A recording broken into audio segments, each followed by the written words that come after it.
Ngongo, Bargangele, Mopa, Amungu Belinga dresse la liste de ses ennemis.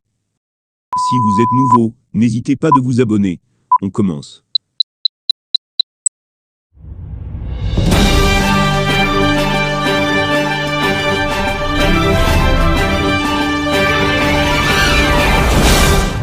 Ngongo, Bargangele, Mopa, Amungu Belinga dresse la liste de ses ennemis.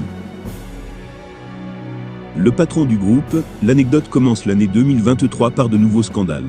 Exposé par un document confidentiel sur ses affaires louches, qui a été publié sur les réseaux sociaux, l'homme d'affaires crie à un complot.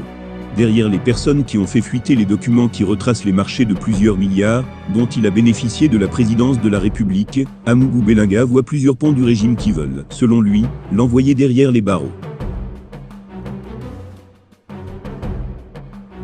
Selon Jeune Afrique, le Zonloa sait très bien qui a fuité ces documents qui circulent depuis plusieurs jours sur les réseaux sociaux.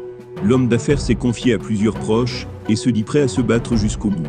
À ses proches, il cite pêle-mêle l'Agence nationale d'investigation financière, ANIF, le ministère du contrôle supérieur de l'État, la Délégation générale à la sûreté nationale, DGSN, la Direction générale de la recherche extérieure, DGRE, la Direction générale des impôts, DGI. À l'en croire, tout serait à ses trousses, et son doigt accusateur finit souvent par pointer dans la direction de Ferdinand Ngongo, le puissant secrétaire général de la présidence. Écrit Jeune Afrique. Mais Amungu Belinga, qui fait déjà l'objet d'un monumental redressement fiscal, jure qu'il ne pliera pas. Ce procédurier, qui affiche en photo de profil WhatsApp sa proximité avec Laurent Esso, le ministre de la Justice, et se dit volontiers victime de la guerre des clans qui agite Yaoundé, dans la perspective de l'après-Biya, n'hésite pas à déposer plainte à tour de bras, ajoute le magazine. En effet, Jeune Afrique donne une information que beaucoup d'observateurs de l'actualité camerounaise savent déjà.